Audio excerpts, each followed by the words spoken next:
Ayan si Romualdez mga katapang, oh, sobrang baho, nangangamoy gipit na. So liliguin talaga natin to. Pagkatapos niyang kumain, magtatago na naman to. Kala mo talaga may kasalanan ginawa. Oh, laki mo na.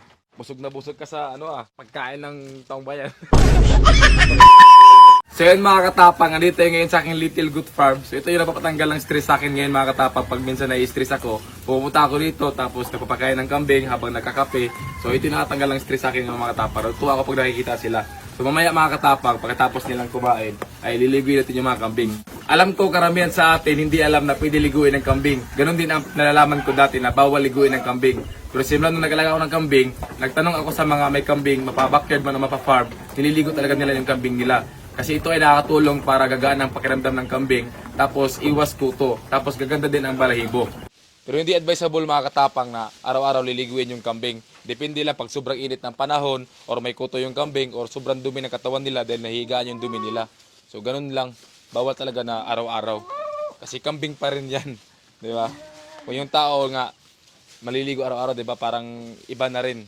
So ganun din yung kambing, para lang din silang tao nakakasakit din. So yung mga kambing natin dito ngayon mga katapang, sari-sari. So nag-aalaga ko ng parang native, pero hindi siya native yung presyo lang. Kasi yung iba sobrang mahal na. So hindi pwedeng lahat ng kambing natin dito, mga mamahalin. Kasi yung busa natin yung kawawa. Bali ito yung panglimang goat house natin na pinapagawa ko mga katapang, hindi pa tapos. Bali yan na yung huling ipapagawa ko. Kaya yung ibang kambing ko nasa labas. So temporary lang muna. Pagkatapos yan, nilipat natin dito sa goat house na to pag natapos. So ito yung view ng goat farm natin mga katapang pag sa kasada ka nakatingin. So napakaganda, di ba? So natutuwa din yung mga tao dito mga katapang na may kambingan akong nilagay dito kasi natutuwa sila pag tinitingnan yung mga kambing. Ayan si Romualdez mga katapang, oh, sobrang baho, nangangamoy gipit na. So liliguin talaga natin to. Pagkatapos niyang kumain, magtatago na naman to. Kala mo talaga may kasalanan ginawa. Oh, laki mo na.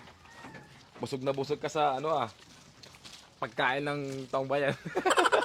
So medyo gabi na mga katapang, parang hindi na kaya liguin itong mga kambing. Yan, gabihan tayo kasi late na ako nakapunta dito sa kambingan. So siguro bukas ko na lang siguro ito liliguin. So ngayon, update ko na lang sa inyo yung mga kambing ko. Mahirap din liguin mga katapang pag gabi na kasi malamig na yung panahon ba. So ito pala yung hawak ko mga katapang. Ito yung paboritong kainin ng kambing. Para siyang mansanitas.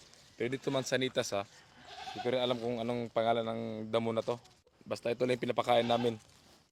So ito yung kumpay na kinukuha nila mga katapang. Tinatanggalan nila ng sanga para hindi masayang pag nilagay nila doon. Kasi pag nilagay nila doon may sanga, nahuhulog. So anong kumpay ito boss? Halagdong. Halagdong? Halagdong boss. Halagdong pala yan? Ngayon ko lang narinig yun ha.